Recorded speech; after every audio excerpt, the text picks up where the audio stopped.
dünya şöhrətli siyasətçi, əbədi yaşar prezidentimiz Heydər Əliyevin doğum günüdür. Tədbirimizi Azərbaycan Respublikasının dövlət himni ilə başlayaq.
Dünya şöhrətli siyasətçi, əbədi yaşar prezidentimiz Heydər Əliyevin doğum günüdür.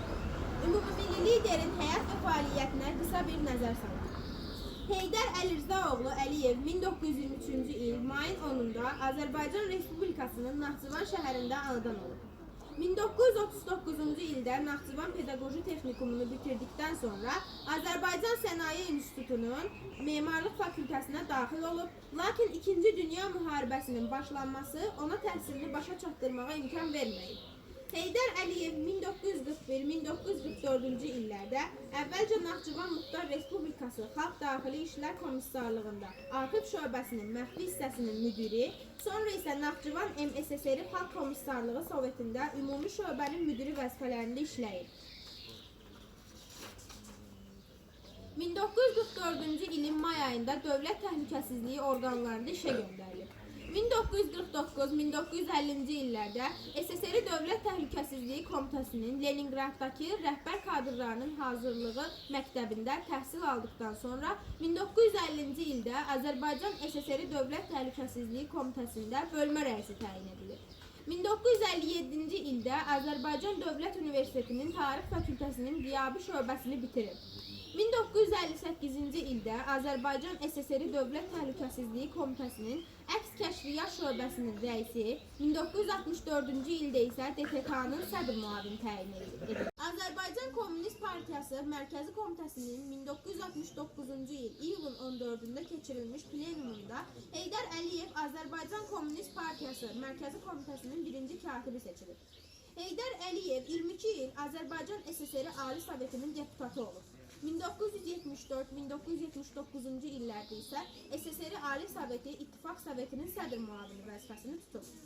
1976-cı ildə Sovet İttifaqı Komünist Partiyası Mərkəzi Komitəsinin siyasi bürosunun üzvlüyünə namizəd, 1982-ci ilin dekabrında isə siyasi büronun üzvü seçilən Heydər Əliyev SSR Nazirlər Soveti sədrinin birinci müavini vəzifəsinə təyin edilir. Bu vəzifədə işləyərkən Heydər Əliyev SSR-nin iqtisadi, sosial və mədəni həyatının ən mühüm sahələrinə rəhbərlik edir. Heydər Əliyev 1987-ci ilin oktyabrında Sovet İttifaqı Komünist Partiyası Mərkəzi Komitəsi Siyasi Bürosunun və şəxsən baş katib Mixail Qarbaçovun yeritdiyi siyasi xəttə etiraz olaraq tutduğu vəzifələrdən istifa edir.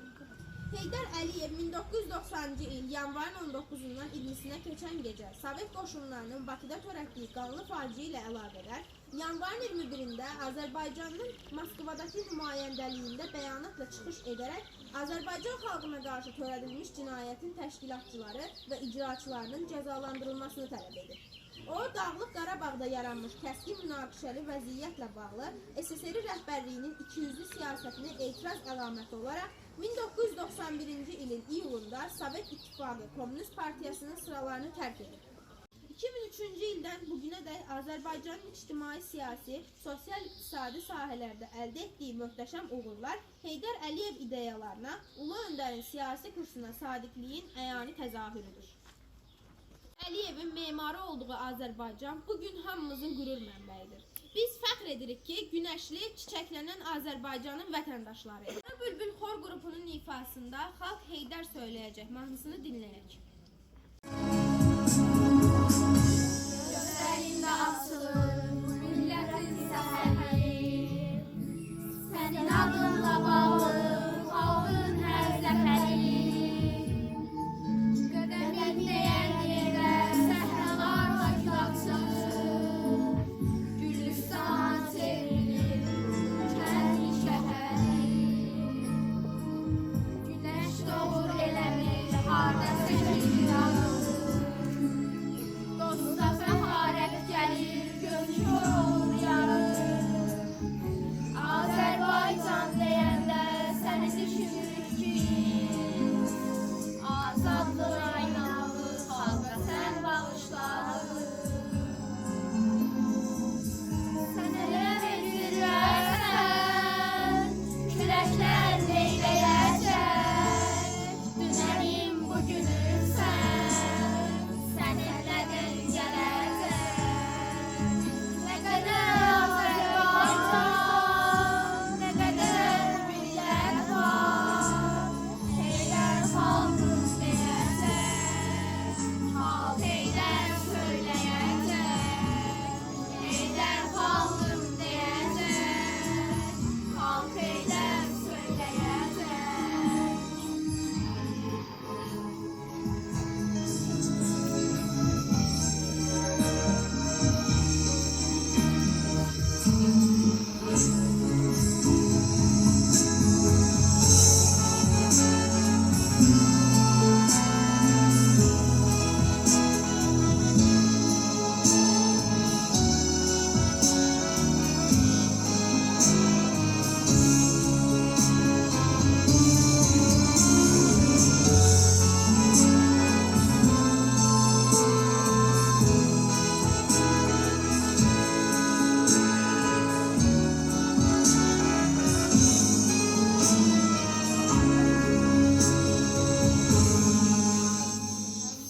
Bu çətin zamanda gücümüz, qüvvətimiz, sən bizim bu dünyada ən böyük sərvətimiz. Millətin imzası var, imzaların içində, sənə halaldır halal ümumi məhəbbətimiz. Sən bu çətin zamanda gücümüz, qüvvətimiz, sən bizim bu dünyada ən böyük sərvətimiz. Millətin imzası var, imzaların içində, sənə halaldır halal ümumi məhəbbətimiz. Sən elə bir zirvəsən, küləklər neyləyəcək, dənənin bugünüm səninlədir gələcək. Nə qədər Azərbaycan, nə qədər bu millət var, Heydər xalqım deyəcək, xalq Heydər söyləyəcək. Heydər xalqım deyəcək, xalq Heydər söyləyəcək, xalq Heydər söyləyəcək.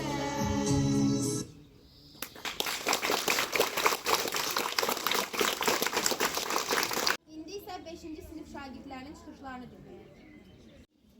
Mən sən boyda ucalıqda dağ zirvəsi tanımıram. Uca dağın ucasısan, zirvələrin zirvəsisən. Sənin kimi tarixlərdə yaşayacaq yer əvəzi, göy əvəzi tanımıram. Mənim uca tariximdə zirvələrin əvəzisən. Tarix boyu ön cəbhədə sən gərdəsən. Hər il, hər ay, hər gün, hər dəm tarix boyu meydandasan. Millətimin ürəyində nəsil göyərənik məhəbbətsən. Sən nağıla, əfsanəyə çevrilmiş bir həqiqətsən. Qəlbimizin içindəsən, dilimizin ucundasan, dastandasan, layladasan, nəğmədəsən, şeirdəsən, Azərbaycan dünyasının hər yerində, hər yerdəsən. Qoy eşitsin bütün dünya, sən əbədi prezidentsən, prezidentin uca fəxri kürsüsündə əbədisən.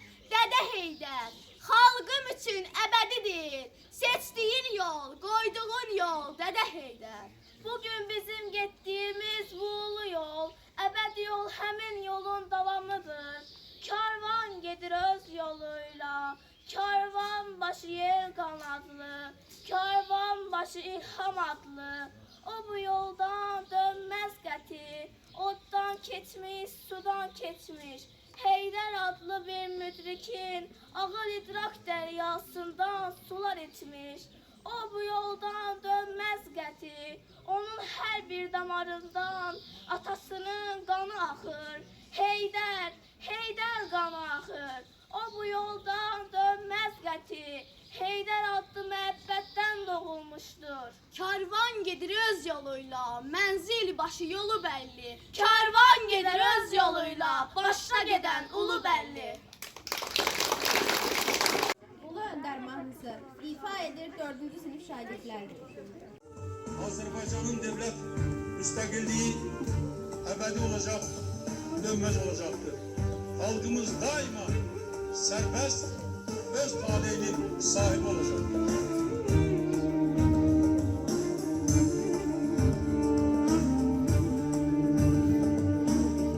Ötsə də əsrlər, keçsə də illər, sən də söyle